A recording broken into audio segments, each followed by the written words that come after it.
La interrupción en el flujo de asistencia humanitaria en Gaza ha llevado a la ONU a lanzar una nueva alerta. 500.000 personas están sufriendo la falta de comida, pero se estima que la cifra podría llegar a 1 millón antes de 3 meses. Si queremos revertir la situación del hambre en la Franja de Gaza, necesitamos ayuda sostenible, significativa e ininterrumpida. Y como vieron en el más reciente informe de la ONU, 1 de cada 5 personas está experimentando una situación nutricional catastrófica. La desnutrición aguda afecta a más del 90% de la población en Gaza. El comisionado de UNRWA, la agencia de socorro de la ONU, también destacó que pese a la ayuda del público, los recursos son insuficientes.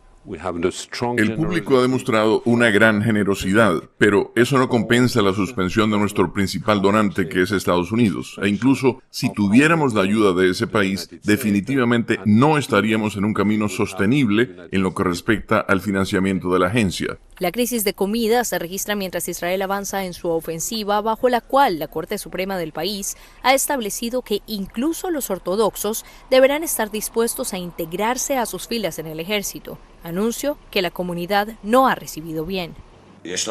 Hoy es un día muy difícil para nosotros y la comunidad ultraortodoxa se siente humillada porque el Tribunal Supremo está intentando intervenir y cambiar el orden mundial.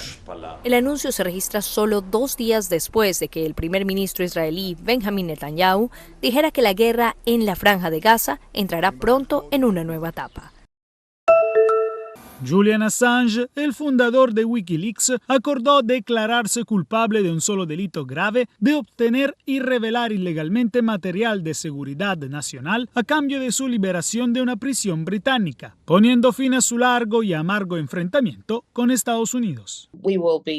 Obviamente buscaremos un perdón, pero el hecho de que exista una declaración de culpabilidad en virtud de la ley de espionaje en relación con la obtención y divulgación de información de la defensa nacional es obviamente una preocupación muy seria para los periodistas.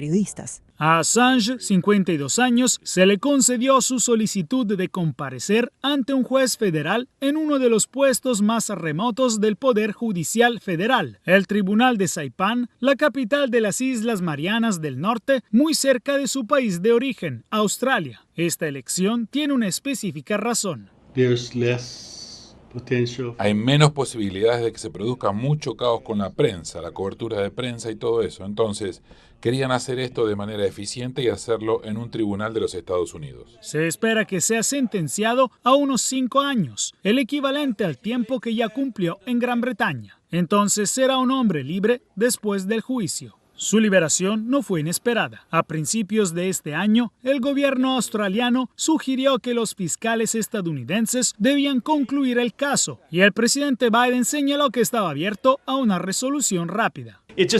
Simplemente no es apropiado que haga comentarios mientras esto esté pendiente. Entre los secretos que Assange reveló en la pasada década estuvieron la actividad militar estadounidense en Irak y Afganistán. Además, miles de correos electrónicos robados del Comité Nacional Demócrata, lo que generó revelaciones que avergonzaron al partido y la campaña presidencial de Hillary Clinton en 2016. En 2019, un gran jurado federal acusó a Assange de 18 cargos relacionados con la difusión por parte de Wikileaks, su sitio web, de una amplia gama de documentos de seguridad nacional.